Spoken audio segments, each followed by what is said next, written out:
So, if you would just introduce yourself and talk about maybe where you grew up and went to school and how you got into the fire service, and you can talk about whatever you want. Jim Greeson, lifetime resident of Indianapolis. I grew up on the east side, born in 1948. Lived on the east side, near east side, about 3 miles, over 3 miles from downtown Indianapolis. I finally like to say in the shadows of the gas plant. Lived on South Sherman Drive. I grew up there, went to grade school, IPS School 82, went to Thomas Carr Howe High School, graduated from there in 1966, and then went to what was a brand new startup vocational school, started in this fall of 1996, was the Indiana Vocational Technical College, which at the time was called Mallory Tech, and took a class in computer technology. I'd always wanted to be on the fire department. I graduated from high school. I was 17. I wasn't even old enough to sign up for the draft yet. So when I started going to this vocational college in the fall, but I always wanted to be on the fire department. Where I grew up on South Sherman Drive was just off the corner of Sherman Drive and English. Just north of there, about a half a mile, was Station 12, the original Station 12. And back west of there, a little more than a mile, was Station 15. And as a kid growing up, the 12s and the 15s would almost meet at English Avenue and Sherman Drive on a run. And so I was constantly seeing the fire trucks go by, and as a small child, I just got, I guess, intrigued with that. I didn't have really any relation on the fire department, or other than no relation. And my parents actually had a friend of theirs who was a firefighter, and he was stationed at headquarters, Station 7, at the old Station 7 in Alabama in New York Street. And my father took me down there, gosh, probably when I was 10, 11 years old, just to meet this gentleman and, get introduced a little bit to the fire department. And so I just constantly kept having more interest. I was involved in Boy Scouts growing up, and then went into Explorer Scouts, and then obviously interested in the Firefighting Merit Badge, which I obtained.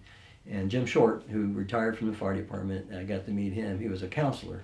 And then Jim Short was a counselor for Firefighting Merit Badge, and I got that. It's just continued to do that. Our Explorer Post was involved in Explorer Post 28. We were involved with civil defense, and when they had, in 1965, when we had the Palm Sunday tornadoes, that following weekend, our Explorer Post went up to northern Indiana and helped with the cleanup. So I got this, I guess, appetite for public safety, public service, and giving back, and so I always wanted to be on the fire department. And when I turned 21, Indianapolis Fire Department was getting ready to hire, and that was in the fall of 1969. I turned 21, and they had an application process. I went down and took the tests and went through the agility test. When we did the agility test, in early or mid-November, and it just happened to be a really cold and snowy November day.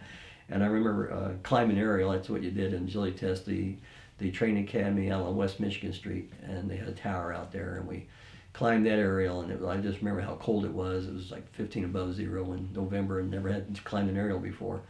So I did that, and then fortunately I was hired on the fire department and started a recruit class in January the 7th of 1970. So you got hired your first try then? First try, and well, back then it was a little different. You had to have some help along the way. It wasn't, the testing, the process wasn't like it is now, where you have a written test or oral reviews and all those things. You had to write a letter to the fire chief why you wanted to be a firefighter. They did probably a small background check on you, just to make sure you didn't have any major issues going on.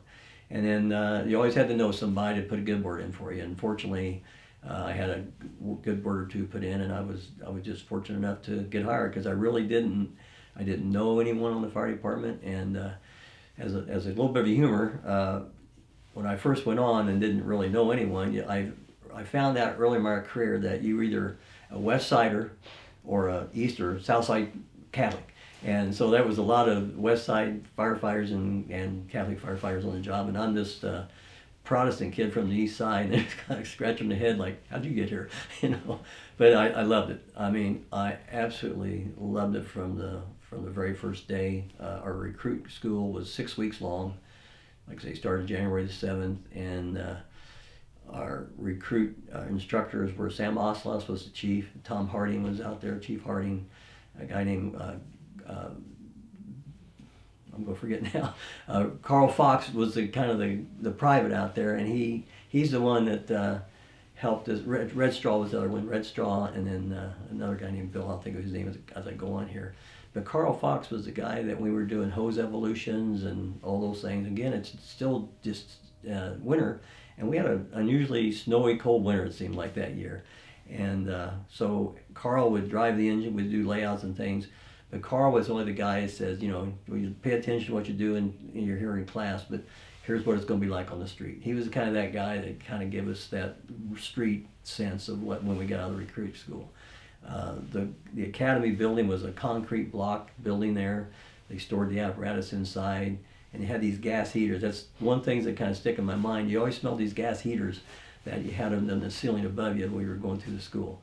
But Bill Wiley was the other guy. It was Red Straw, Bill Wiley, Sam Lawson, Tom Harding, and Carl Fox.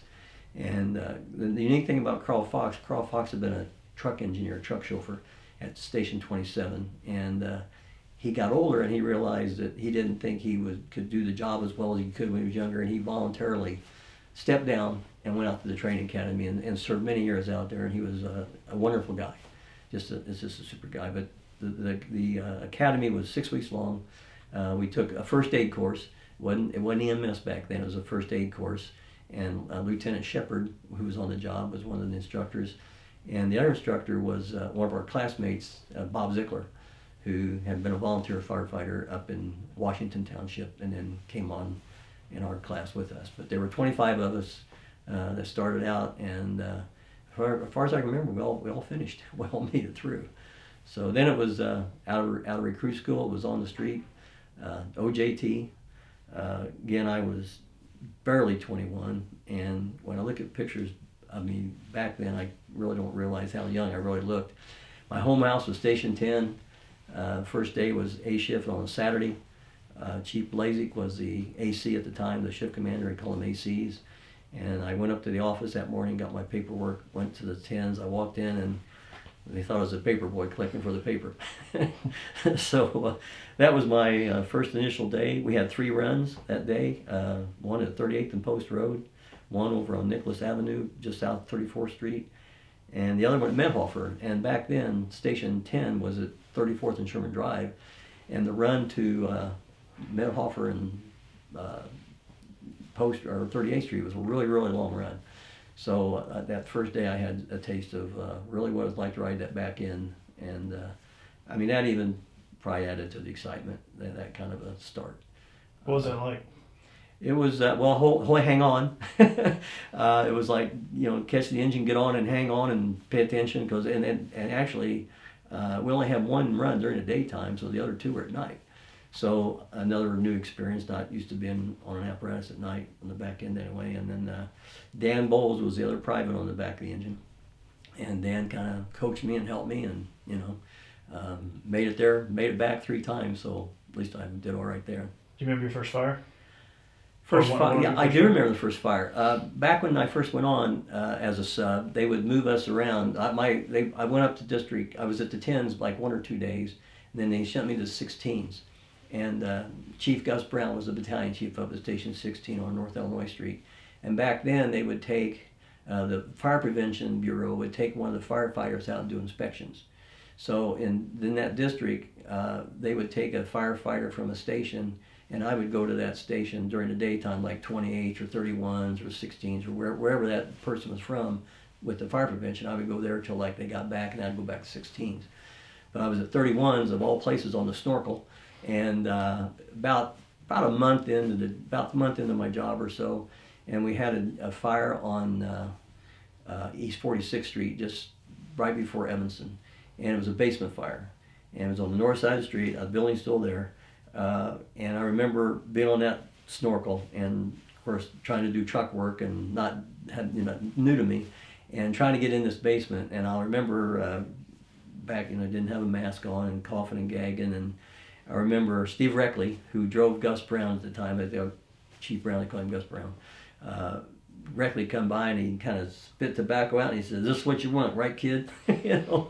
So that was my first introduction to a really nasty fire, and you learned a lot. You just learned, it's exciting because you're young for one thing, and you're not sure exactly what to do. So you want to follow somebody, and they show you, they take care of you, and kind of point things out. So, and that was their thing, that really early on, when you were subbing, most of the officers would say, if we get anything, you stay with me.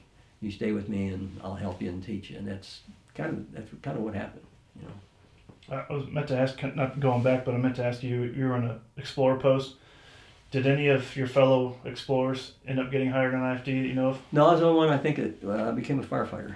Others went on to different things. I stayed in explorers until I was probably 17 years old. I was at the star rank and working on life. Probably one regret in being in the Scouts is I never got the Eagle Scout.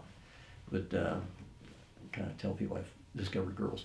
And so, anyway, I lost interest in scouting. Yeah. Can you talk about when you went regular, kind of where you spent your time and how that progressed up until the time you were chief? I went regular the first time in 1973 in March. I was subbing at Station 8 on East 11th and Broadway, and which was I had a handful of really favorite stations that I was subbing, and I really enjoyed because we got fires and the crews were great and all. But subbing at Station 8, and Chief Don Phillips was the AC, or the shift commander then, and he called. We knew he was about ready to send people regular, and he called me like in February and said, Greeson, he said, you're going to go regular to 26s. Well, 26 was down at Hannah and Shelby, and it wasn't south side, far south side. Didn't get a lot of fires, but they were somewhat busy, but not extremely busy. So I tried to talk the chief out of going regular, and that didn't work. And he said, no, and he did tell me this. He said, you have to look at going regular as an advancement. He said, it's one step of advancement on the fire department. How little you think it may be is still advancement. He said, you need to do that. And I said, well, can I sub one more month? So he let me stay one more month at the 8s. And then I went regular Station 26 at Shelby and Hannah. I had a great crew there. Jim McGinnis was the lieutenant. Joe McGee was the chauffeur. Ned Reese was on the back step, and I was the other firefighter on the back step. Joe McGee had a brother who was a Medal of Honor winner in World War II. And so it was quite an honor to serve with somebody of that stature, had a family member and earned the Medal of Honor. So didn't ever talk about it at all. Jim McGinnis was a great officer, learned a lot from him. He took his time. He had been up, I learned early on, after a while, that some of the officers who were in the outlying companies, at one time had all been in busy companies, and they just, had gone to a slower place as they got, more in their career. But Jim McGinnis was a great officer, learned a lot from him. I drove second down there on the engine. We had a 1968 Maxim, one of those first Maxims, and I drove second on that, so I learned to drive. And the unique thing about that, I didn't sub a whole lot of time on the south side. So when I subbed on the middle town or north side, every time you went on a run, the numbers usually got larger. Well, when I went to Station 26, which was the furthest south station, as we ran north, all the numbers got smaller. So I had to reverse that in my mind about learning addresses and things, and so I learned the south side pretty well.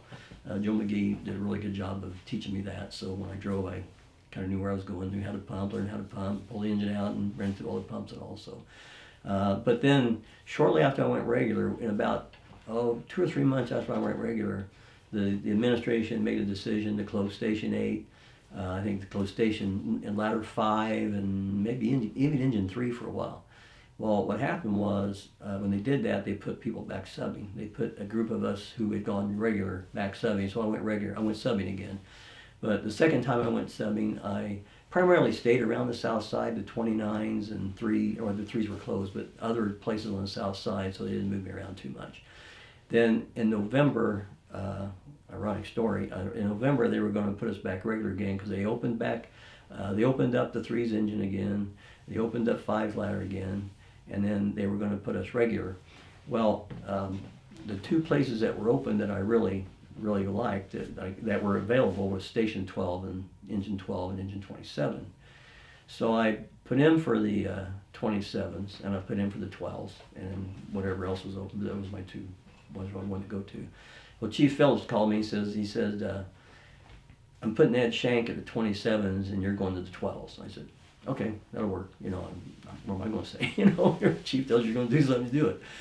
So, but when the letters came out, all of a sudden, Ed Shank went to 12s and I went to 27s. I have no idea what happened, but I went regular the second time at Station 27. I think my first day there was right around the first or second work day of December in '73.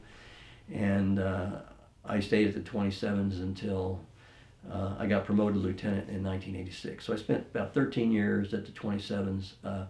Loved every minute of it. I had subbed there pretty often when I was subbing. I subbed in the old house. It was built in the 1800s, and they built the new house in like 1992 or 1972, I believe, along in there, 71, 72. So I was in a fairly new house. So, but it was a great crew. Jim Fagan was the officer. The chauffeur was Bob McLean. And then on the back step at one time, when I first went there, I was a private, and Big Joe, he's retired on the 22s. Kresick? No, not Kresick. No. Yeah. Hang on, it'll come. Great big guy. He's probably 6'5", 6'6", great big guy. Just a wonderful, nice guy. But it was like just me and him on the back step. And so, but he didn't stay long. He went left, and then John Kelleher came there. John Kelleher came to the 27s, and John and I stayed at the 27s together until I got promoted and left there. And then John, shortly after I left, he went to the 3s to drive 3's engine. And then early in my lieutenant career, I went down to the 3s, so John was the engineer and I was the lead officer down there. So John and I worked together for probably close to 20 years, 16, 18 years together on the fire department. And on the truck over there was Mike Hayes, who, when I subbed, he was the officer on the truck. When I subbed, Mike Hayes was the lieutenant on 7's engine quite a bit, and I subbed quite a bit 7's. But the chauffeur at the time when I first went there was I'm sorry. It'll come to me. I wanted to say Jim O'Donnell. Jim O'Donnell was lieutenant there when I subbed there. And then Mike Hayes was lieutenant when I went regular. But Dave Bauer and Pat Fahey were on the back. And then shortly after I went there, Louis McQueen came to be the engineer on the ladder. So the gentleman who was the engineer went up to the office. He was like an artist. And he went up and worked in the photograph area and artist and all. And it'll come to me. But so that was our crew. We were all there together for a number of years. It was quite a crew, hard-working crew. We had a great time together. We worked hard. We played hard. Pat Fahey and Dave Bauer did all the cooking. And I was kind of the gopher for different things. And I'd run in the store and do things for them, things of that nature. But we always had something going on, whether it was playing marbles or, lightheartedness at the engine house. And Dave Bauer and Mike Hayes were into martial arts, so they were always doing martial arts stuff. And Mike Hayes was learning to play the bagpipes, and that was trying, because Mike would be out there playing the bagpipes in the apparatus room, and we were trying to get through that. But we always knew he was done when he played Amazing Grace. He said that was it. He's done. But great times at 27s. Absolutely loved that house, and there's a certain mystique about the 27s. It's just a place to be. So I got promoted in '86, and I subbed around, rode around just a little bit, because I had 17, 18 years on, so I had some seniority a little bit. And I was at the 11s for a short time until I got a place to be permanently. And I got a permanent house at Squad 14. And so I went to 14s probably in February of 87, I guess it would have been. And I stayed there. Gene Quackenbush was the chauffeur on the squads, and Joe Olson was the lieutenant on the engine. Charlie Tafflinger was the lieutenant on the truck. Great crew, good guys. We had a great time. I know you ask about funny stories. Don't ask me why I did this, but somewhere up there I found this green crazy dress in a dumpster. And so when Tafflinger and I used to go out and run, I used to put this dress on and go out and run. And it was kind of like the thing kind of followed me around. It was kind of a funny thing I'll talk about a little bit later. But shortly after I was at 14s up there for about 4 months or so, three's engine came open as a lieutenant, and I just wanted to be back on an engine. It was a busy engine. It was a good engine to go to. Kelleher was a chauffeur, and I put in for three's engine, and I went down there in June of '87, I guess. I went down to three's engine. So I stayed at three's. Was there till I actually stayed at three's until '92 when I went in the office. But I was there as a lieutenant. Then I was promoted to captain out of the three's in I think '89. I know your questions on. I read that questions about injuries and things. So in '89 or in '88, I was involved in the interior collapse at the Murat Shrine Club, and the little bit of the ironic thing about that, threes that when that box came in, threes would not have been the normal engine to go in that box, and I think the 11s were on a run. One of the normal first responding due engines on that box were out. And so they sent the threes. We were the engine coming in on the extra engine or the sub engine to fill in. So we got there and we went up New Jersey Street right by fire headquarters. And Greg Thompson was the battalion chief there. And I remember Greg, most of the other apparatus in the companies were kind of on the west side of the building. And Greg Thompson was the battalion chief, and he met us there and he said, Jimmy, I want you to take a line in this front door and into the area. So we took a line. I don't recall if we took a full inch and 3/4, if we took a 2.5 and wide off. I really don't remember that part. But anyway, we took a line inside, went into the room of fire, room of origin, and had really been in there a while actually, and was really kind of overhauling. And I remember taking some stuff out of there. We were carrying debris out into the area of the building, walking back in, and just I got back in, there was this huge crash. I mean, just deafening sound. And of course, it all came down and hit me, and I really, really did think that I probably wasn't going to survive it, because when it hit with such great force. And I do remember saying to myself, oh God, not this way. And I went down, and I was stunned or knocked out just briefly. I mean, not anything. I mean, just kind of more stunned than anything. And when I kind of came to or got my senses, it was deathly quiet. I mean, it was just like from all that enormous sound to nothing but death quiet.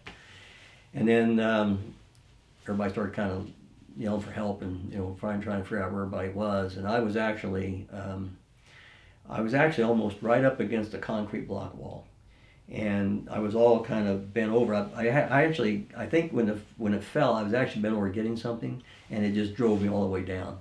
So I was in this really confined space, and I really couldn't move. My one hand was up here, my mask was knocked off, and I couldn't reach my radio, and so I was just there pinned. And I remember, and I knew there was fire on top of me because I could feel that. So I remember just in a short amount of time, I don't know how, you kind of lose track of time, but I remember Rick Longrich was probably the first person there, and he could, I don't know if he could see me or hear me, but he said, I told him, I said, Rick, I said, help me, I think I can get this off of me. And I'll never forget his words. He says, Jimmy, you will not believe what's on top of you. And I said, that's not what I wanted to hear. But so anyway, for then, it was a matter of how do we get out. And Charlie was right behind me. Charlie was probably 3 or 4 feet behind me, and I could hear Charlie. I couldn't do anything to help Charlie, and I mean, we just couldn't help each other because none of us could really move. I think most of the guys got out fairly quickly. Chris, Charlie, and I were probably the 3 still in there. But they worked a long time. At one point in time, I remember, because I was right up against this block wall and this fire, I could feel the fire through my coat. And I told those guys, man, I'm just burning my back. I can feel it. I said, just stick a line in here and turn a line on me. Just turn a line on me. And they did that. And then at one point in time, I said, why don't you just knock this block wall out and pull me out through the wall? I thought maybe they could do that. Well, then finally, I don't know exactly how they were doing everything. I could hear saws above us, the noise deafening from the chainsaws and the saws trying to work. So at one point in time, Glenn Scott, who was, I believe Glenn still, I don't know if he was 7 or regular at the time. He might still have been 7 because he subbed at the 3s. He come crawling in there. I said, Glenn, get out of here, man. This thing might fall on you. And he had a pair of scissors to try to cut my straps on my air pack off. And they got the straps cut off my air pack. And when they did that, it wasn't a long time after that somehow whatever room they got, they freed me. And I knew I was burned. I knew I was burned, and I had lost feeling in this left leg, and because I was all doubled up in there. So, but when they got me out is when I really felt that I had really injuries, because I could just kind of feel my ribs, because I didn't know I had broken ribs until they got me out and they straightened me out, and I could just feel my ribs moving. And so, anyway, they ended up taking me to the hospital, but I ended up having 3 or 4 broken ribs, my crushed tissue in my left leg, and my leak stop, which is right here. I saved it. Now, this is my leak stop I had that day, and you see it's cracked. The leak stop was what got my leg. It was in between my leg that day. So I saved my leak stop from that, and then my spanner wrench is over there. But I don't know what happened to my spanner belt. But so anyway, I ended up having broken ribs, burns, crushed leg, and then for like 3 or 4 days in the hospital, I kept deteriorating. I kept losing blood. They couldn't figure out where it was. So they figured out that I had ribs that going through my lung, and I had a hole in my lung, and I was having bleeding from my lung. So they decided they were going to put a chest tube in me at the hospital. So they come in with this chest tube about the size of your finger, and they gave me a little topical right here, and I got a little incision right here, and they just jammed this. It was like getting stabbed. They just jammed this test tube through me into my lungs to drain the blood. So after that, I started, getting a little better from the blood loss. But they ended up having a little bit of a laceration on my liver and bruised kidney, and then burns. And then, so my burn was what they call a full thermal burn. It burned cold all the way through my tissue. So I had to come back, and then they did skin grafts on that, and then they took some tissue and some muscle out of my back, and then just did the skin graft. So I was off. I came back to work in June of '87. That year, I came back to work at the 3s, and then first day, because there was some talk, like there always is on the fire department, the rumor mill about was I going to come back or not, and that never even crossed my mind. I knew I was coming back, and there was never a doubt in my mind. But so I came back, and because I had my leg was probably one of the longest on my burns and recovery, but just walking again, getting the tissue and the muscles back in my leg. But so I came back to work, and then first day back, we had a fire over off of East Street on Orange Avenue. I remember getting there, a 2-story house, pulled up in front, got off, went back to get, my job was to get the hose clamp. Got the hose clamp, looked up, and I said, okay, you're going to do this or not? You're just going to do it. And it was really good to have something like that fire the first day back, because it got me right back into the job and, doing what I love to do. So never looked back. I was just fortunate that, I was very fortunate. And I say here today, everything we did after that fire was to try to help Charlie. And Charlie's 3 feet, 4 feet from me, behind me.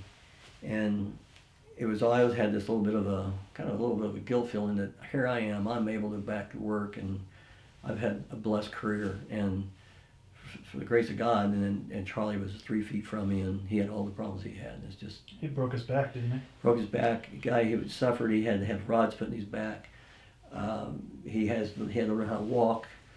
He had to learn how to do everything, and it's just so sad that a guy Charlie was one of these guys that was always there to help everybody. He built fences on his day off and did all kinds of construction work. He was just one of these guys that could do anything. Great guy around the firehouse, great firefighter. Unfortunately, we all got caught in the wrong place at the wrong time, and sometimes we're lucky and sometimes we're not. And it's always been that part of me that you always felt that about, that why him and not you. So, but we always think about Charlie and everything we do. So. How did you, going on from there, how did you end up, can you talk about how you ended up being the fire chief? Yeah, it's so I ended up back in the threes lieutenant. I got promoted, went to captain's promotional process, and got promoted in 1989 to captain. All this time, like I said, early on, when we very first started this conversation, I went to Ivy Tech and took computer technology, and that was my associate's degree in computer technology. So I got a job at Farm Bureau Insurance. That's what I did when I was going to Ivy Tech. I worked nights at Farm Bureau as a computer operator, and I went to Ivy Tech during the daytime. Didn't get a lot of sleep. So I went on the fire department, and when I went on the fire department, they asked me if I would want to work part-time there. I really wasn't sure I could work part-time doing that type of work, because it's like a full-time job, writing programs and things, and maintaining systems. I said, yeah, if they let me. So I worked part-time at Farm Bureau Insurance. Well, I continued to work part-time at Farm Bureau Insurance while I was on the job, on my days off. Well, in 91, or 92, Farm Bureau was building a new building over on Southeast Street. It would have been the old U.S. Rubber Company. And my father had worked at the U.S. Tire and Rubber Company, and it later became Uniroyal. But my father had worked there. So Farm Bureau was moving from East Washington Street to that South East Street building. And I thought that'd be kind of a neat thing to work in the same location where my dad had worked. Well, they were also going to expand their public relations area for the community. And that was kind of an interest of mine, and I had talked to them maybe about trying to get in that. And I had really thought and planned to retire from the fire department in January of 93. I mean, I had talked to Farm Bureau about this and all, and so the 92 comes along, and I had been involved, as most guys will know, I've been involved in the union real heavily. I was on the executive board of the union. I got to be part of their negotiating team for the contracts, the labor management and things. So I learned a lot about labor management, about labor relations. I understood the budgets for the fire department in the city just from my activity in the union. And so when the election occurred and Mayor Goldsmith got elected, somebody called me and asked me if I wanted anything I was considering trying to do anything. I said, no, actually, I'm thinking about retiring. Well, shortly after that, Farm Bureau had some cost overruns on their building they built on Southeast Street, and they decided they weren't going to do any expansion in their personnel areas, and their public relations. So I'm going to stay on the fire department. So, ironically, and Smitty, Chief Kimbrough was the chief. Chief Kimbrough had retired, was going to retire at the end of the year, and then so I stayed on. And after Chief Kimbrough retired, Chief Smith, who had been the assistant chief at the time, was kind of, acting chief. And I'd seen Smitty route, and we didn't know what was going to happen with anything, about administration, who was going to be chief and all. And then, sadly, the athletic club fire happened. And Smitty stepped up like no other and led that department through a very, very trying time. I mean, he kind of put his arms around the department and just carried it, taking care of the firefighters, the families, making sure that things were done right, and just demonstrating a high quality of leadership. Well, shortly after that, they named Smitty the fire chief. And I saw Smitty, and he asked me, he said, is there anything you think about, consider doing? And I said, I don't know, Smitty. I said, that's up to you. You're the fire chief. And so I was at the Threes one day, and they had, back in December, Mayor Goldsmith had appointed a public safety director, Mike Beaver. And I didn't know who Mike Beaver was. I'd written those people. And so I'm at the Threes one morning, and the phone rang, and somebody said, phone for you, and I answered the phone, and I said, Jim Greeson. He says, this is Mike Beaver, Public Safety Director. I said, yes, sir. He says, I would like to meet you. I would like to meet with you. He says, I think that you might be able to help me or help our administration. I said, okay, I'll be glad to meet with you. So he told me, come up City County building. I went up and met with him and his assistant, I guess. And then shortly after that, they appointed me as the chief of administration in the Chief Smith's administration.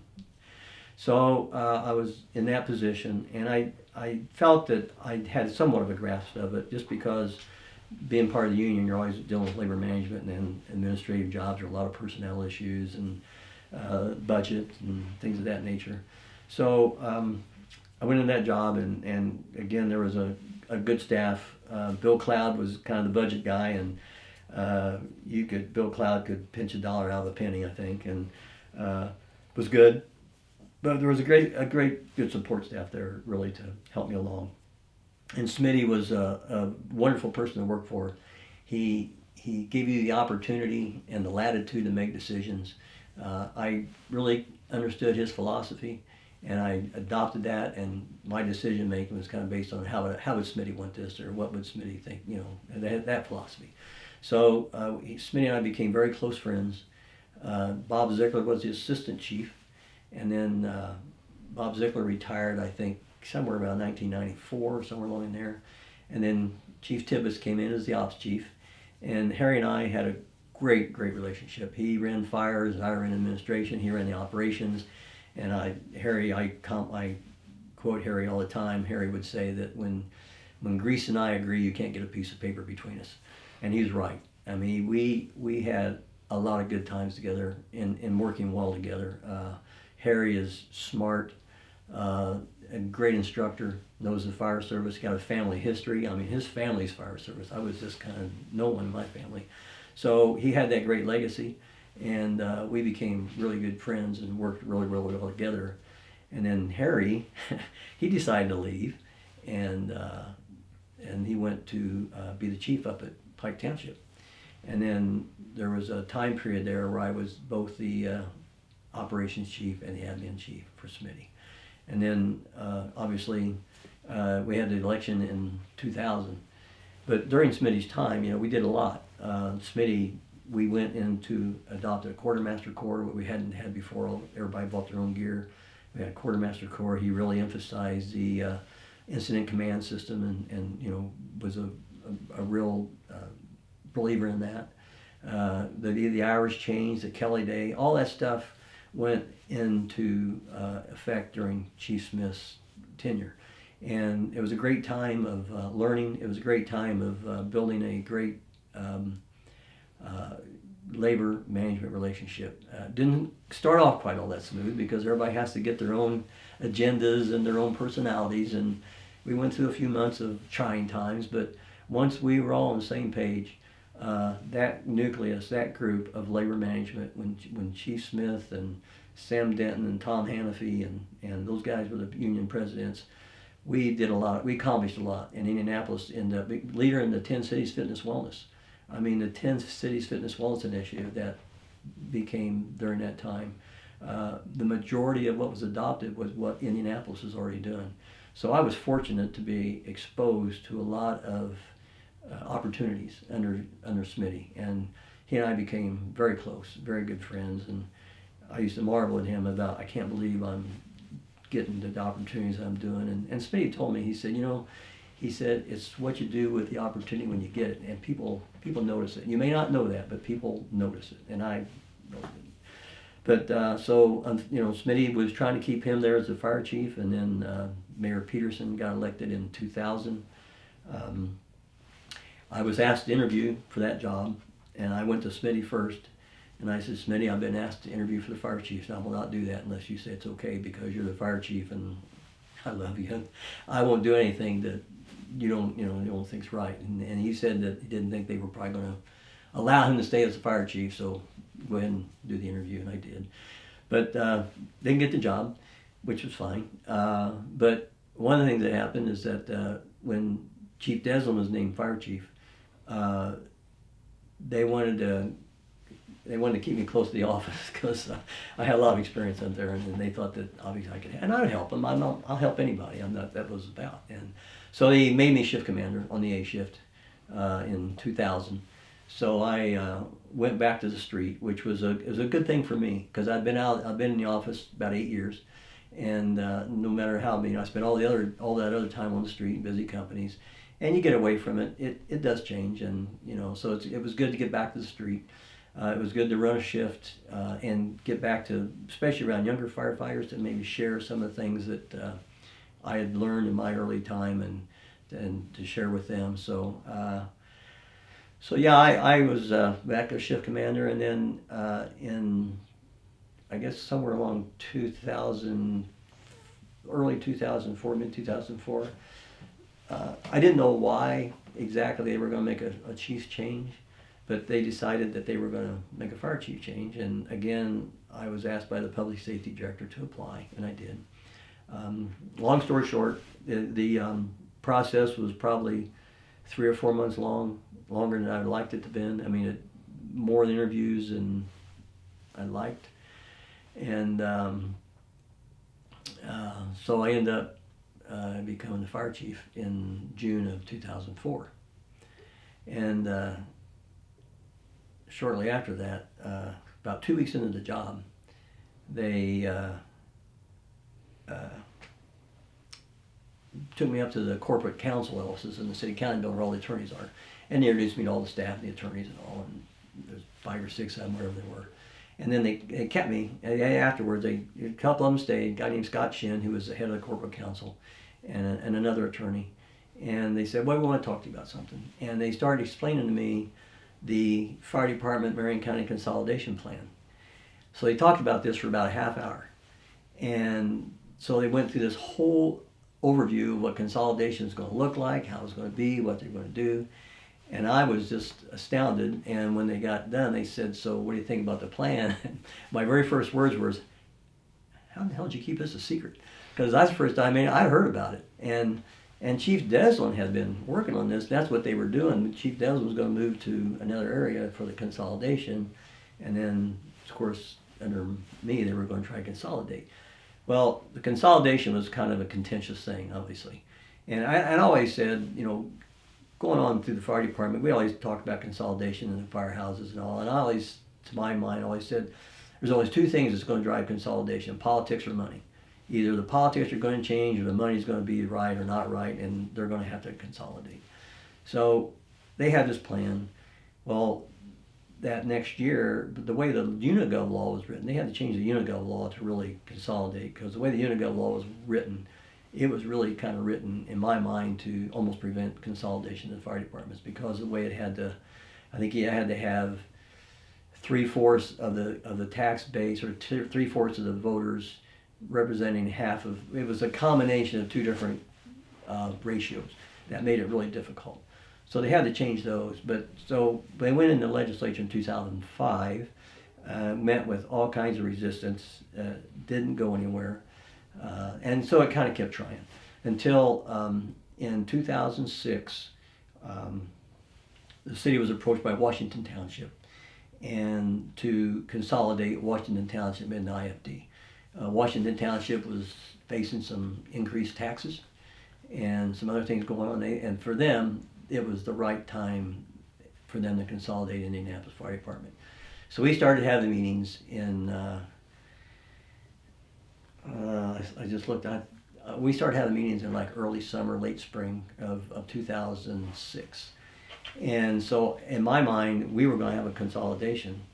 So I put together a committee. I had this idea to put together committees to create the consolidation plan for the fire service. And Mike Reeves was the union president. So I went to Mike Reeves and Dale Henson, who was Decatur Township Fire Chief. Dale and I had become pretty good friends over time. And maybe, I don't know if there's another or not, but I said, I want to create committees that are going to create a plan, a structure for the consolidation. And we want to look at every aspect there is of the fire service, whether it's, you know, the pension side, the admin side, the training side, fire prevention, operations, everything. And we ended up putting together, I think 15 or 16 different committees. And the committees were made up of firefighters from around the county, not just IFD and not just Washington Township, all the different county, all different departments. I even put people on those committees, or we have put people on those committees that didn't agree with consolidation, because I wanted everybody to have a say. We had them start meeting. I went to every one of the meetings at first and just kind of gave them here's your timeline. You got 4 to 6 months to get this done. It's got to be objective, and it's yours to run with. and so maybe a few other guidelines depending on what the discipline was. And Chief Deslin was the scribe. He attended every meeting and took notes for everything. Well, at the end of about 5 months, we had a document that really is and was the structure for consolidation of the fire departments in Marion County. And when we did the consolidation for Washington and Warren, we used that and followed that as close as we could to mirror, because there was a lot of changes that had to be made. Different pay scales, different insurance, different, Washington Township was under Social Security, we were under a pension. I mean, a lot of things, administrative things that had to be taken care of. Operationally, I knew firefighters on the street. Firefighters are firefighters, but all the other stuff you have to do, So it was a hard work. The committee's done a great job. They had ownership in it. I was told them, you guys aren't owning this. It's your document. We're just going to go with it. And so it was well done. After I left, I'm not sure how much of it used. And I thought I brought that home with me to keep, because I thought it was a really, really good document, and for history, actually. Mm-hmm. So then I was the fire chief and sailing right along, and we were doing the consolidation. We did consolidation of Washington Township and Warren Township. Well, at the same time, Mitch Daniels got elected governor in 2005.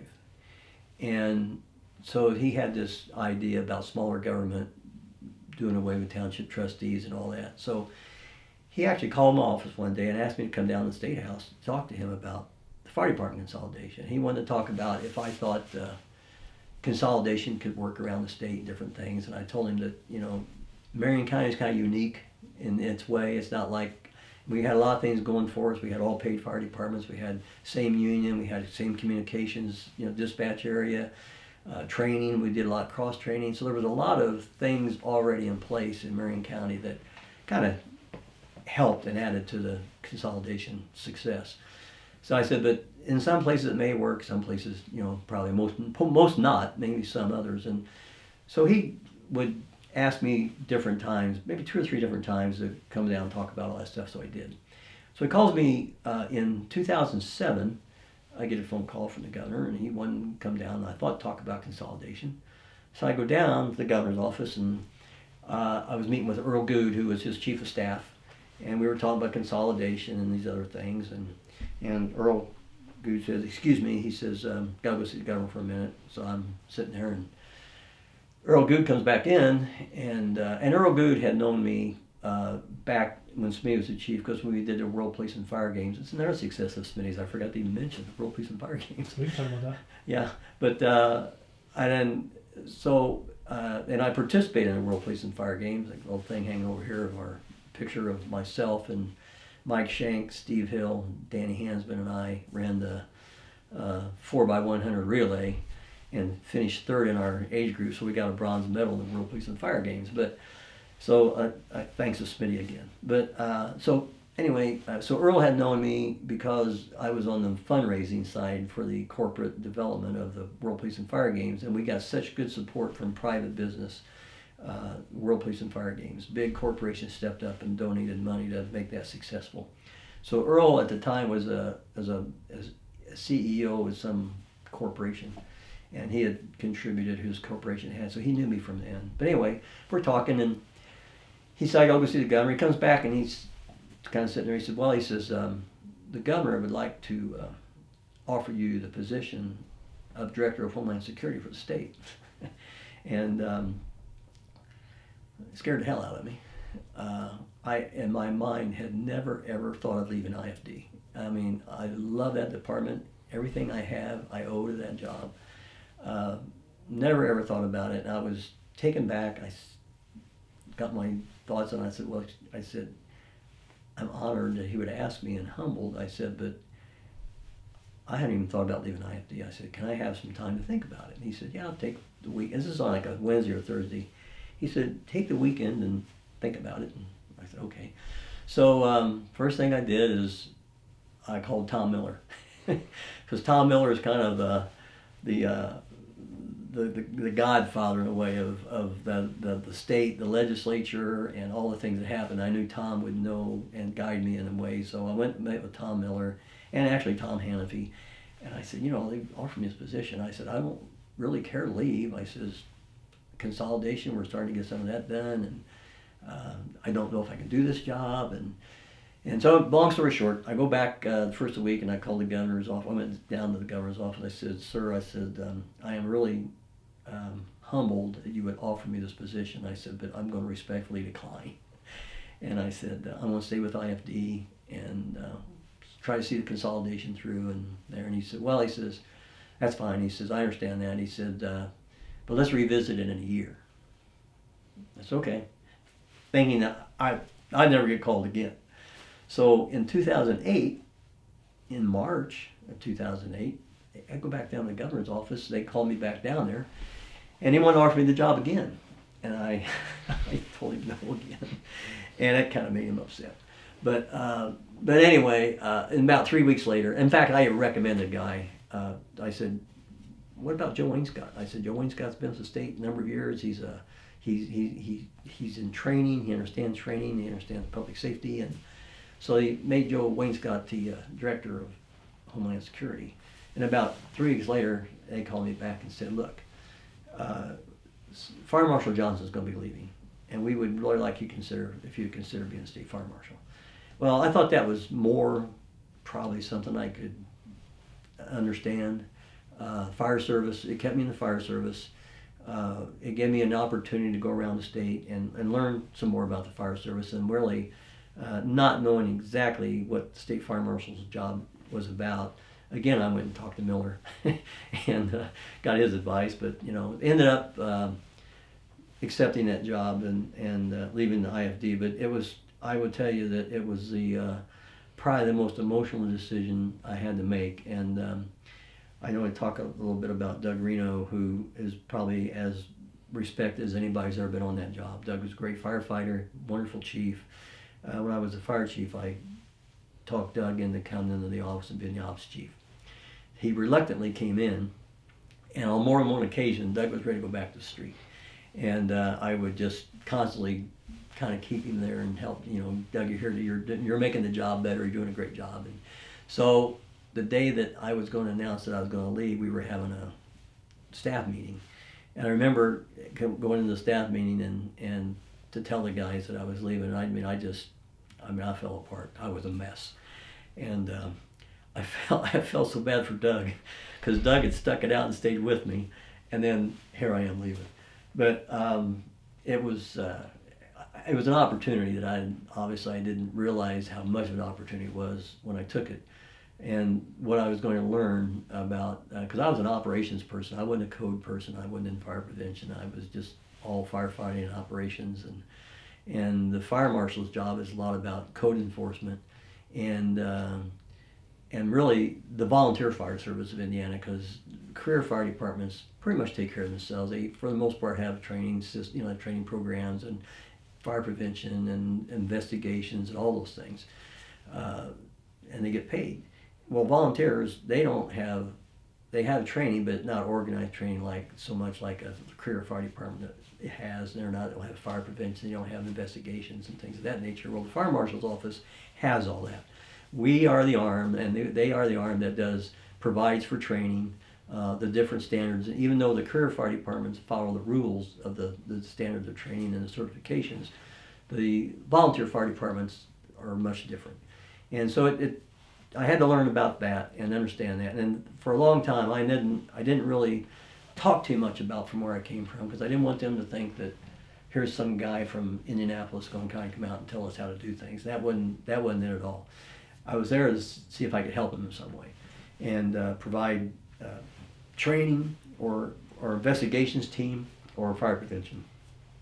And we did a lot of that, and really did, I think, over 11 years, which I had no idea I would be at State Fire Marshal 11 years. I figured that when these are all political appointments, I figured when Governor Daniels left, that probably bring somebody else in. Well, Governor Daniels left, and Governor Pence kept me on, and then Governor Holcomb came on, kept me on. So it was, but I was fortunate enough to do that, and it was the right time for me to retire for a couple reasons. One, personal family things. I lost my sister last April, and my brother had passed away 6 years ago, and so my sister passed away in April, and that was kind of a little bit, because that was unexpected, and I had a little bit of a medical issue a year ago in fall of 18. So I had a couple things there, and it was just that I needed to enjoy myself, and my kids, Matt and Jason, had kind of been, Judy, both all been talking about, when you going to retire, you know. So the time was right, and so I just decided that I would retire. I was fortunate, though. I was also, I became very active in the National Association of State Fire Marshals. We hosted the conference here in 2013, and everybody loved it. They still talk about the conference they had here, because we had to go up, got there on Motor Speedway, everybody kissed the bricks. They thought that was great. But I also was, I was vice president on the board of directors for the National Association of State Fire Marshals. One of the things that I was fortunate enough to do is go to Washington, D.C. and meet with the vice president's staff about this whole cancer registry that got passed. And we went to meet with the vice president and his staff about the importance of the cancer registry nationwide. And that next congressional time period, they got that legislation passed, so now we have the cancer registry for the United States. So I was really, like I say, I was really fortunate enough to be involved in like 10 Cities Initiative, the whole cancer registry that we got. They would get, not just, it takes a whole lot of people to get things done, but you're one little piece of it. So I was just fortunate to maybe be in the right place at the right time. I don't know a lot of times, but very blessed. And but I would tell you that our son at my retirement, or Jason, talked a little bit, and he talked about my career, and he did say that one of the final things he did say, and he's right, is that of all the things my dad has, is that probably one thing he's probably most proud of is just to be called firefighter. And that's true. Just in fact, our sailboat has a name of it called Backdraft, and at the end of on the T at the end I have a fire helmet hanging off of it. It's a black helmet, private. So that's I was proud to be a private on the fire department for as long as I was, and when I was the fire chief, a lot of decisions I made, I always try to think of how's it going to affect the private, the guy on the back end, the guy or the woman on the back end doing all the work. They probably primarily do all the work. Somebody mentioned that. I can't remember who it was, but they said the best time you'll spend in the fire department is on the back step of it. It was I was when Smitty was the fire chief and I was chief administration. Mayor Goldsmith brought in a whole bunch of young attorneys and all these people, young guys, and we had a consultant come in there, and they brought all this people from the departments together one time. They were talking about all this, whatever they were going to do, and they said, "Well, I want you to think back on your happiest time in your life, in your career." And I thought, riding on the back step of Engine 27 was the happiest time I'd ever had. You loved it. And then for anybody who rode the back end, they understand what I mean. It was an experience. It was the fire service. That is part of the history of the fire service. I mean, things change. Obviously, you can't do that today. But when you're on that back end and you're in, I don't care what the weather is, whether it's sunshine and 100 degrees or 20 degrees and snow and ice hitting you in the face or whatever it is, it's an experience. And the other thing is you can see going in. You see what you got going in, you know? And you can talk to your backstep guy, and John and I had a great relationship on how we did things on our end at the 27s, and so neither one of us would miss a fire. So it wasn't fair to one person catch the plug all the time. So our agreement was wherever side the plug's on, that's who catches the plug, because the plugs are always on different sides, depending on what street you're on. So but the 27s was a pretty special place. The private there was pretty special, and that's something I'll always cherish that time, because it was a long time. You mentioned history. What are some of the traditions and history of IFD you think are important to keep carrying on? Well, I don't know that this is as much of a tradition as I think is important, is eating together. That was one thing when I was a company officer. I told the guys, we're eating together. I get you have a special diet. I understand people have different things, but we're sitting down together twice a day and we're having a meal, or we're going to be together. And I shut the TV off. Now at the threes, the old threes, the kitchen's in the basement, you ate down the basement, and you have the battalion chief there. So I shut that damn TV off, and those battalion chiefs went to us. I said, hey, you guys are visitors here. This is the firehouse, and we're going to be a family here. But I think doing things together, I think our lives are different today because of all these different phones and devices we have. That's not near as personal as it used to be, and it needs to be there. But if there's a message that the firefighters, they need to do things together, not just in the daytime when they're work, but on the time off with their families. The fire service is a family, and I carried that even as the fire chief or a company officer or even the state fire marshal. The employees that worked with me, their families were first. Even when I was a shift commander, if a firefighter called up with a family problem, my job was not to make their lives more stressful. My job was there to try to help them figure out how to help them with their family. So I think the tradition of family to me, that is the anchor of the fire service, and it somehow has to be maintained and stay that way, however they can do it in today's world. I think the jocularity side of the little bit of that gallows humor, if you want. People don't understand what public safety is like. If you work in an office or you do some other work, if you're not related to a firefighter, police officer, EMS worker, you don't understand what firefighters see and do every day. And it's much worse today than it was when I was out there. I get it with the drug issues that they are today, with the violence and guns and all. You have to have a release. Cannot keep that bottled up inside of you. And whatever it takes, whether it's a hobby, whether it's working out, whether it's getting help from a clergy or a doctor or something like that. But people need to understand that if you have a way of releasing and it's a little bit lighthearted, that there's nothing wrong with that. And when it's done probably in perspective. But you have to have a release of that, what you have inside of you. Because I can tell you today, I remember vividly a woman handing me a baby on Span Avenue when I was at Threes and saying, "Don't let my baby die." That's a hell of a burden. That's a hell of a burden to carry around. And people do that every day out there. Firefighters do that every day. And to not have that release and not have that ability to unload, it's not fair to that person. It's not fair to the job. It's changed that way because history used to be a lot. I'll talk a little bit about that. I went on a job at a time in 1970, but the job was a lot different. And I served with people, mostly, obviously it was all men back then in 1970. Company officers were almost all World War II veterans. I worked with Jim O'Donnell, survivor of the USS Indianapolis. I didn't work with Jack Fignan, but I knew him who flew jets, not jets, but combat missions, B-29s, whatever he flew over there. Guys that, I think Chief Bowers is in the Marshal Baton or something, Marine. These men grew up in a time in this country where they lived as kids through a depression. Adolescents, right out of high school, they went in the military, fought a war, whether it's in Europe or Pacific, seen much more destruction than probably ever could think about, and then came home and never ever had the opportunity to really have an adolescence or a young life other than what they were forced into. So those guys were tough, but those guys, I think they were dealing with things in a way they dealt with them back then, because drinking was pretty prevalent. There's a lot of it going on. And I never put that in perspective, but I think a lot of these guys were trying to deal with what they dealt with in a way that no other way they knew how. And unfortunately, no one really recognized it back then, because everybody was in that same mode, in that group. But I would say that that tradition moved on.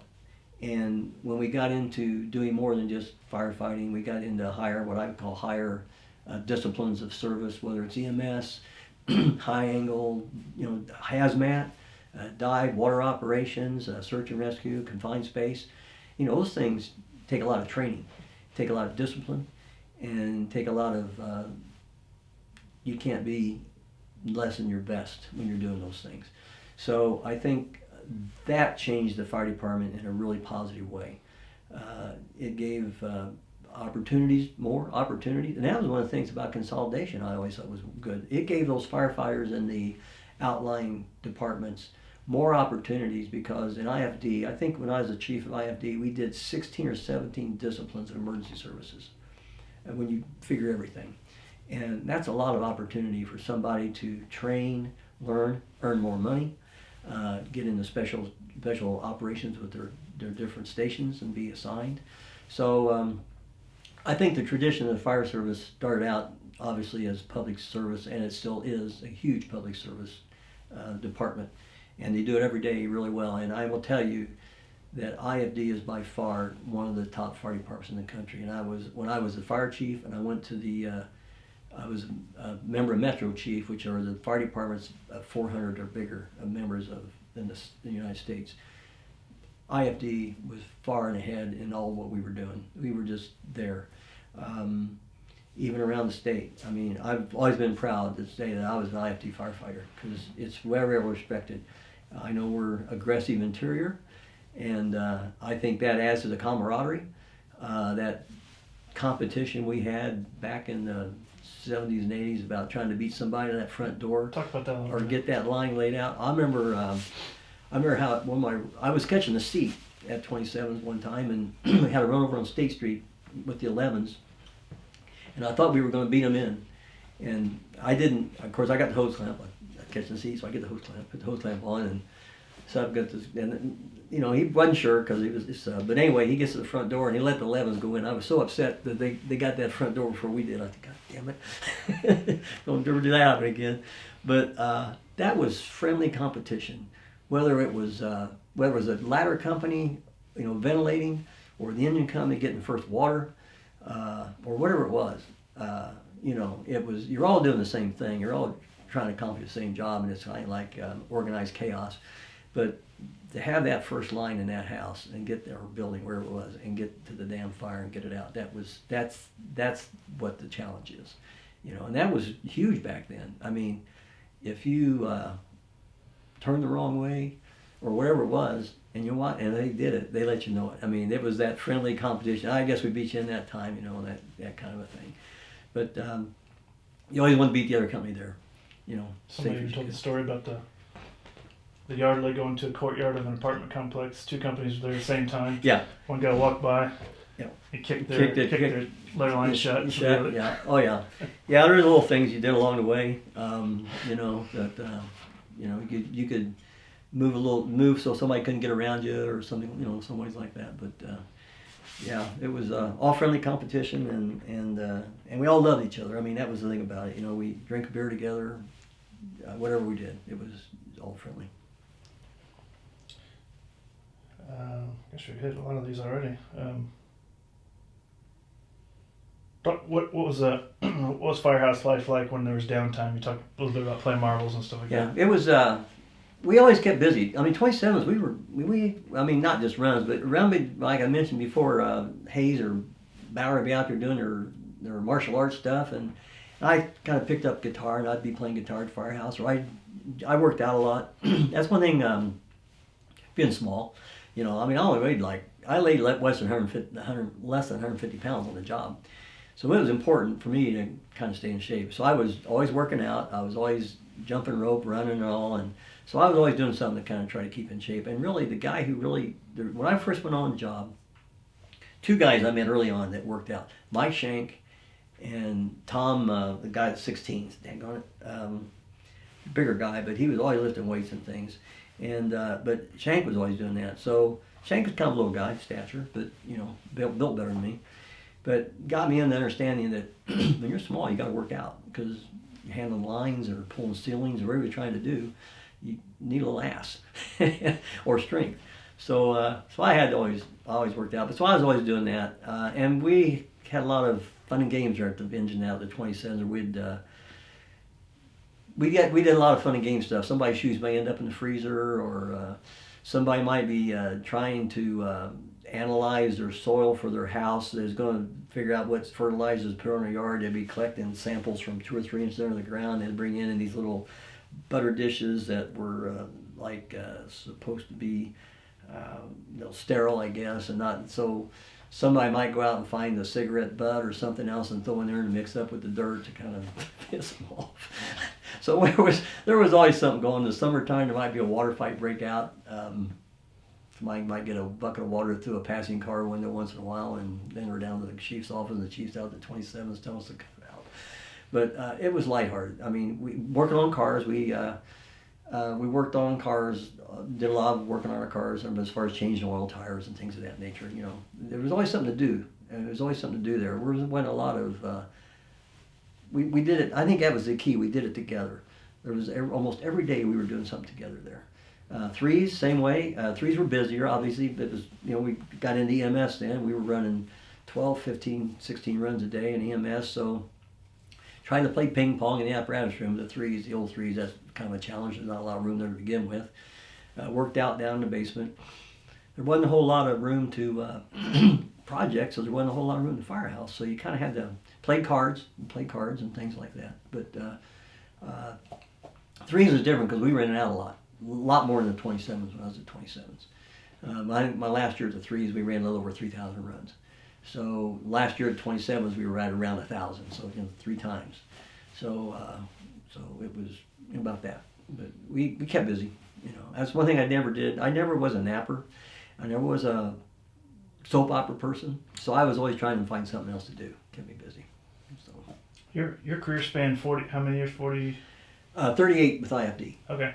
And in that time, how did the city change? That is another thing that I think is amazing with Indianapolis. Like I said, I grew up here and started in '66 working downtown nights at Farm Bureau Insurance running a computer while I was going to school.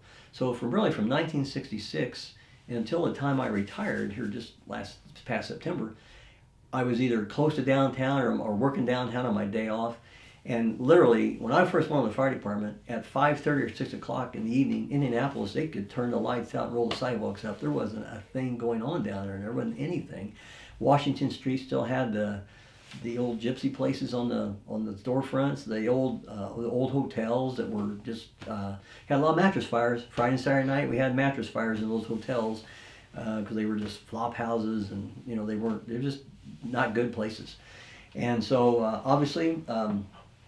In the early, started with Mayor Lugar, got a group of people together, and they made a decision that Indianapolis was going to become the amateur sports capital, and go after amateur sports because we didn't have any professional. Really, we had the Pacers, but they were still in the ABA at the time, and so water somewhere. And so they made the decision they were going to build Market Square Arena, and that took down a lot of the old buildings around that whole New Jersey, Alabama Street, that whole area there. And the city county building was probably about 10, 12 years old, somewhere along in there. But they had this plan that they were going to bring things to downtown Indianapolis. And there was a group of people, I don't know who all of them were, but Jim Morris, who's head of the vice president of entertainment for Pacers now, Jerry Simler, who was a CEO at United Life, or American United Life Insurance Company. Frick was another one. Moses with the water company. Lugar, and more. There was a handful of those guys that made these decisions that they were going to make Indianapolis progressive. And they had this vision and this plan. And the neat thing about it is every mayor, I mean, there was Lugar and then Hudnut, every one of those mayors took that baton and just carried it more and more and more. And, you know, of course, Hudnut brought the Colts here. That whole thing, funny story about that. When the weekend the Colts came here, we were going to visit some friends of ours who lived in Wilmington, Delaware. We didn't even know this was happening. It was spring break time. So we take our kids, and the same weekend, the Saturday night the Colts were driving here, we're driving to Wilmington, Delaware, and we got into Delaware going through Baltimore, and people are honking their horns and giving us the finger and all this stuff. And what the hell's going on? Well, we get to our friend's house, and they say, just see what happens, and we didn't know. Well, the Colts have moved to Indianapolis, and we're catching all this heat because our car license plates in Indiana on them. But, you know, Hudnut, all his terms, they built the mall downtown. Of course, they built the RCA Dome, and all that just, and then you had the Merchants Bank building was the first high rise there on Delaware Street. We had 2 fires in it. And Bank One built their big building. Then when they built the Hoosier Dome or the RCA Dome, the old 13s were set at the corner of Maryland and Capitol and Kentucky Avenue. Well, when I was going through the academy, the old 13s was the construction, that's where all the construction people, the new 13s have been built on Senate Avenue, the second 13s. And then, so they kept the 13s firehouse as their offices for construction. So all the construction offices were in the old 13s. But that's when they were building that, and the old Lincoln Hotel was right there along Kentucky Avenue, come up to Washington Street, and they imploded it. And then they built the Merchants, the Hyatt Regency. They built that on that site there. The L. Strauss building sit on the corner. They imploded all that stuff, and built those two new buildings. But everything just kept modernizing as time progressed. And the nice thing about it, they preserved, like the old Indiana Theater, which is now the IRT. They preserved that as much as they could to keep the arts and the older architecture in the city. So they've done a really good job of promoting, and of course the Pacers went in the NBA, and then they built the Banker's Life and all that. But everything just has, and now the population in downtown is probably 5 times what it was when I was running, in companies and things, because all the apartment buildings and condos, and you see people working downtown. You see people all the time, and no matter what time you go downtown at night now, there's something going on, whether it's concerts or whatever it is, sporting events, conventions at the convention center. It's amazing how, working that close as I did, or in the city or state government, right across from the convention center, there are conventions in this town every week. And so Indianapolis is it's a vibrant city. It's like anything, we have problems like any other city, but I think overall it still has a little bit of a small town feel. It's easy to get around in, except for scooters and bicycles and all the other crazy stuff that goes on. But I love Indianapolis. It's been wonderful to me, the fire department, and growing up here, our kids still live close. One lives in Zionsville, one lives in Speedway, and it's just been a nice journey for me. Can you talk a little bit about FDIC? Yeah, FDIC, another one at Smitty. Too many of them to remember, isn't it? FDIC was in Cincinnati, Ohio, and I might get the year a little bit foggy here, but we knew that it was outgrowing Cincinnati, and evidently Smitty had a conversation with someone, but we made a decision to go to Cincinnati during FDIC when I was over there and meet with them. And it was 93 or 94, whatever year that would have been. And we went over there, and myself and Smitty, a group of us, about 5 or 6 others, probably Bob Zickler at the time, but we met with the people at FDIC, who at the time was Ed McCormick, owned FDIC. And it had been in Memphis, Tennessee, and it had been in different places. And Cincinnati did not have any plan or would not make a commitment to expand their convention center. And under Ed McCormick, FDIC was growing, and it had outgrown that. So Smitty, in his vision, said, why don't I bring it to Indianapolis and try it here for a year? And I don't know all the particulars, but they did a contract, brought FDIC to Indianapolis that first year. And the thing about it, the first year, it was very dependent on IFD to support, whether it's logistics and personnel and equipment and all that. And so, of course, with Smitty's vision and Smitty's personality, we made it work. It worked. And we supported FDIC really, really well. And so it was very successful that first year. So Ed McCormick made the decision that FDIC was coming here. Now there was another group of people with him, Henry Deneen, and I can't remember all their names, but that was his staff, McCormick's staff. And we bought into that. They did a contract, and they kept FDIC here. And of course, it grew. Unfortunately, Ed passed away. Mr. McCormick passed away. And then Fire Engineering Magazine, really it's Penwell Publishing out of Tulsa, Oklahoma, which is Fire Engineering Magazine is one of their publications. They actually make more publications for probably medical stuff than they do. The fire engineering is kind of a small piece.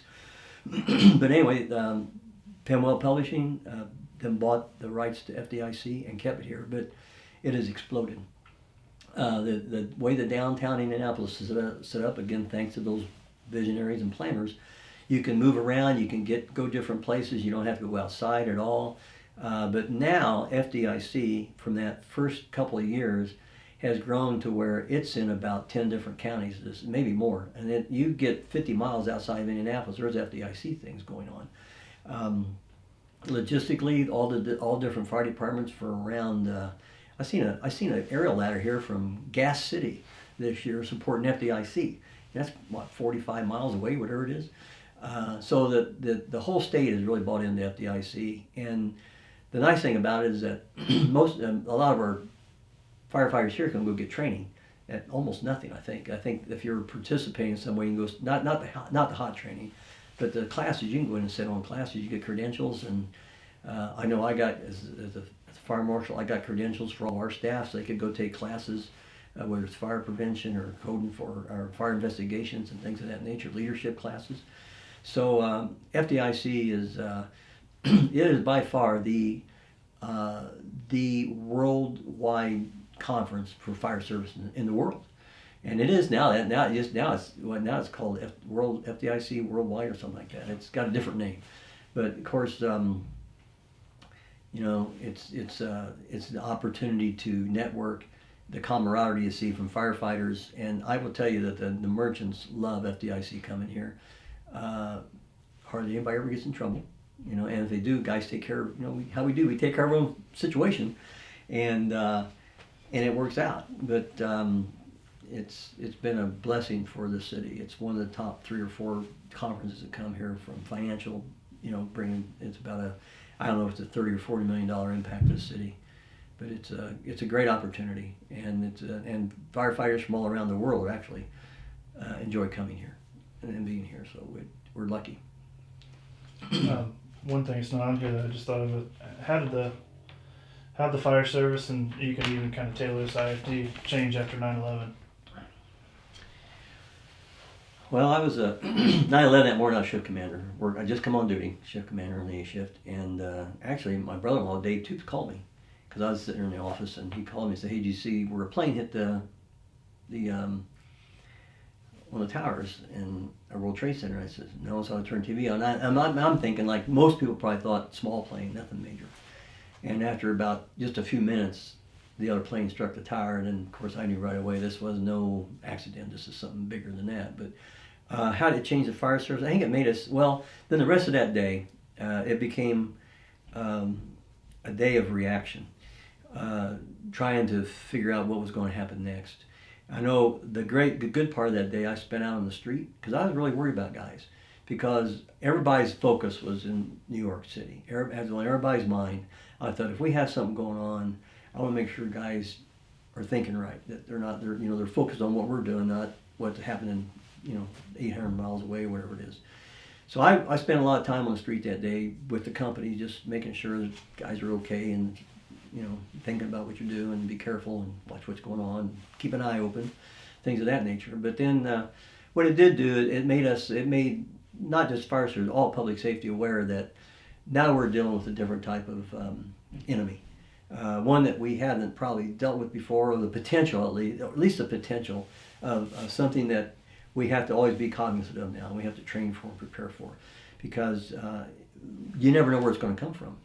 And especially in a society like ours, where if it's a free society, people can blend in, they can free move around, get into places and things of that nature. So I think the awareness factor is what's really, really had to change the fire service and really all public safety, is that you can't take anything for granted. No matter how simple it may seem, you need to at least report it, or at least look at it and make sure it's okay. I remember right after that, on the shift, all the shift commanders during the Colts games had to go to the Dome. We had to be in their command center down there. I remember one day watching law enforcement, IMPD, IPD, watching people go into the game, the Colts game, and there was a gentleman walking by who had a cane. I had no idea what made this police officer ask this guy to stick his, "Come here, sir, can you step aside over here?" And I said, "Yeah." He says, "You need that cane to walk with?" And the guy said, "Yeah, I need the cane." I said, "Can I see it?" The police officer picks up this cane and pulls it out, and there was a sword inside the cane. And I thought, now what made him even suspect that, because the guy was limping like he needed a cane. Maybe he had some intuition that keyed him off to do that. And I thought, wow, that was really good awareness that you can't take it for granted. And if somebody thinks they see something and they tell you about it, don't blow it off. At least investigate it, pass it on, make sure it gets done. We've had a couple other instances, and that's one thing that in this previous job I had a top security clearance to the federal government. And we get FBI reports. Did get FBI reports daily. And it's amazing the number of intercepts that are made on a daily basis in the country that no one ever hears about. And so it is important that you are aware out there on the street. And if you do see something, or if you hear something, that you don't take it for granted, because it only takes a couple of little things, a couple little steps to not be done, and you can have a really bad day. As we all know. So it's changed the awareness side of it, and our training, obviously, that you have to be cognizant. I just last week saw the movie Richard Jewell. Good example of a guy who did the right thing, but then got chastised and prosecuted almost for doing the right thing. But don't let that deter you. You're going to be right more than you're not. And it's funny. I've talked a lot about Smitty, and I owe a lot of everything I have. I have a note around here somewhere he wrote me one time, but you just have to be aware. I just had a thought I lost, I'm sorry. But that, I know it was. Smitty, we would be in a conversation about something with the department or a personnel issue. And the bottom line is we got down to, one of the last questions we always say, what's the right thing to do here?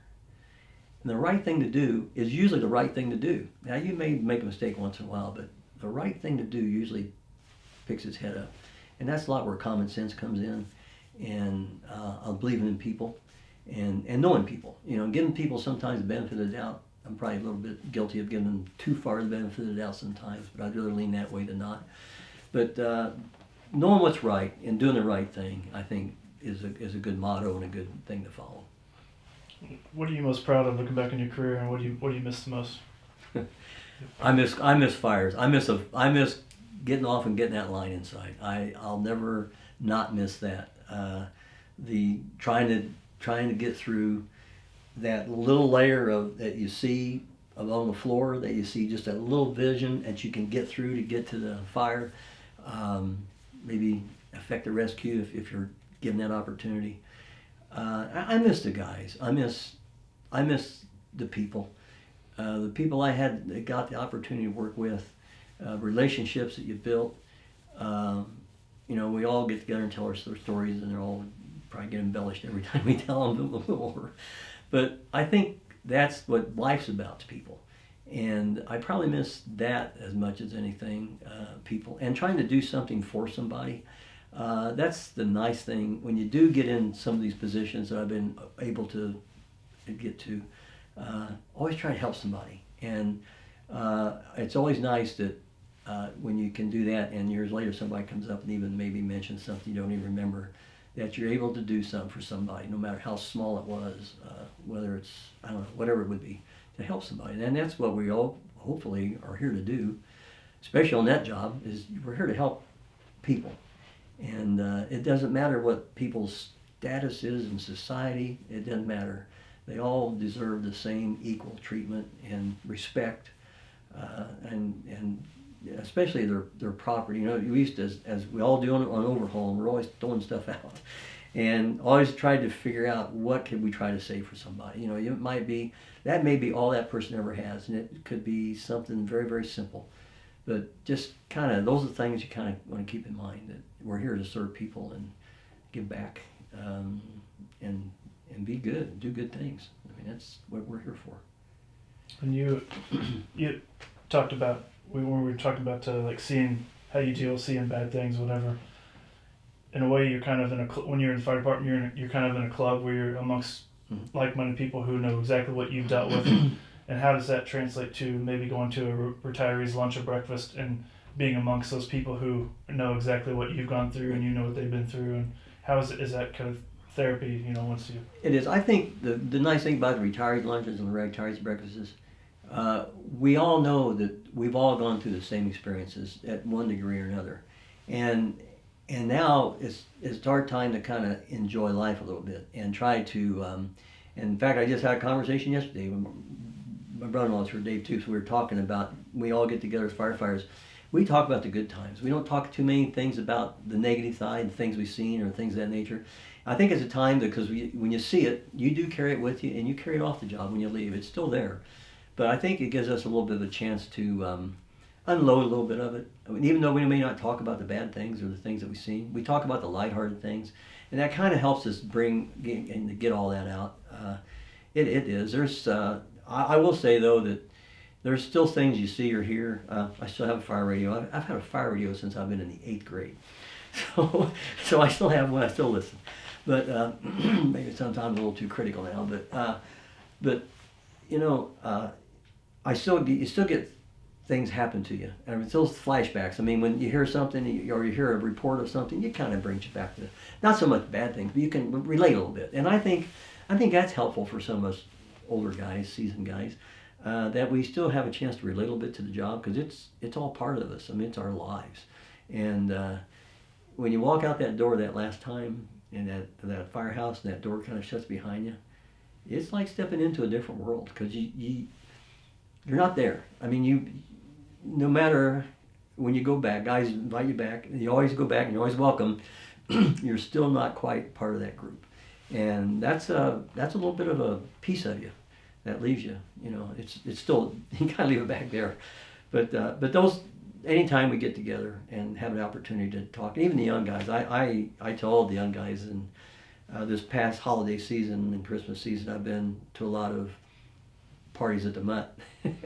And I always tell the guys that I'm a little envious of you because you're young and get to do this job, but enjoy the job, respect the job, take care of yourself and your family, but have a good time with it. It's the best opportunity in your life to the fire service, and I can't say enough good things about it.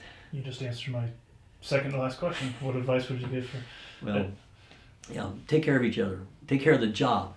Take care of the job because that job will take care of you and your family. Like I say, everything I have, I owe the fire service.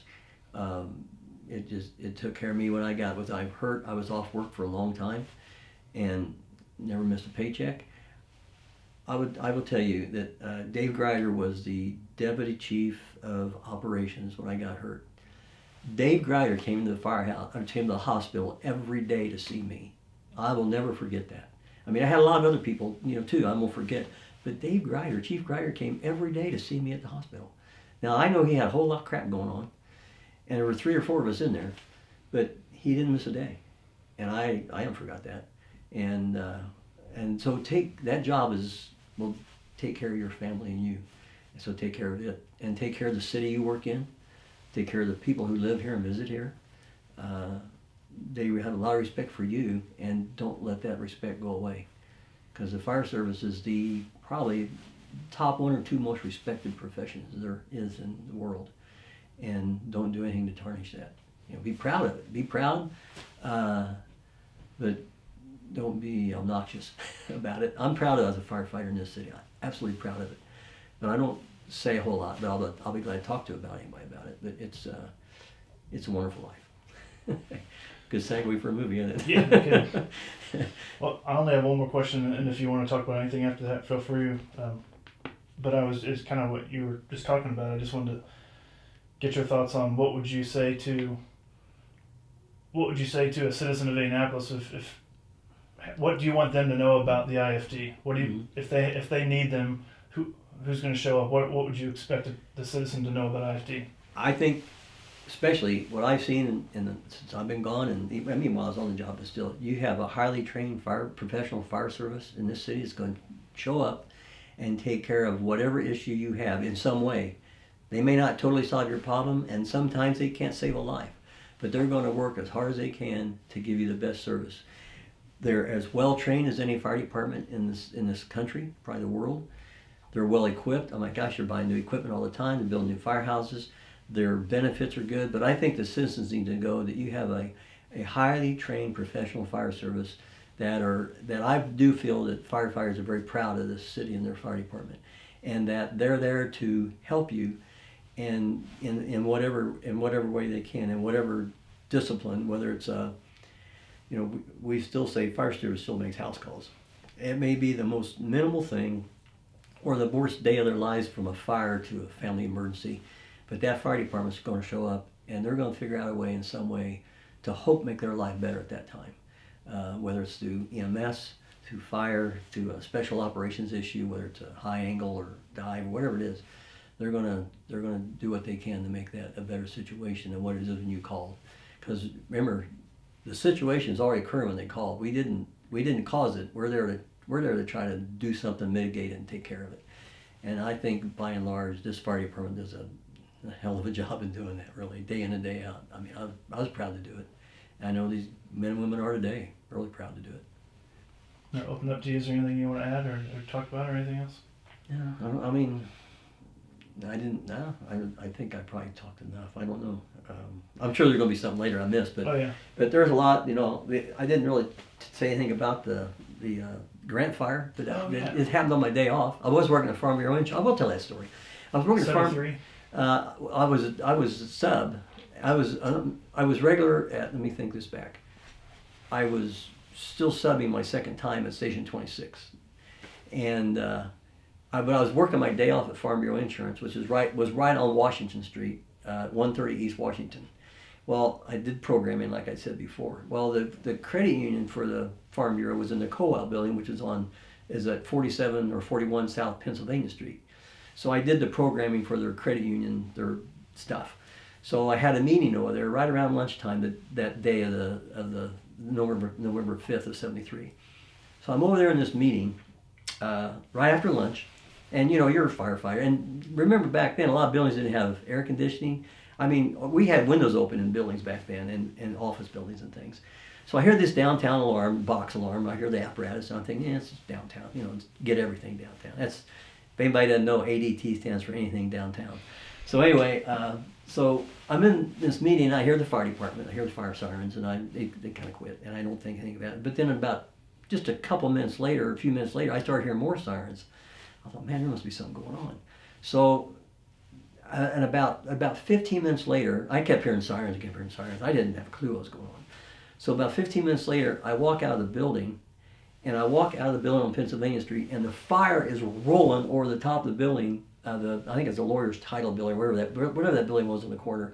The fire is rolling over that building down on Maryland Street. Oh, son of a bitch! I gotta get my guff. I gotta go get my stuff, And anyway, I ended up being down there. I was off duty, so I wasn't even close to being down there working I had just come off shift, so that happened. I think on the B shift, so the B and C shift, I wasn't coming back on duty. But what did happen is that because of the extensiveness, the damage of the fire and the investigation, they detailed us guys down there. I don't know how many of us. We went down there at night, spent the whole night down there, just watching stuff.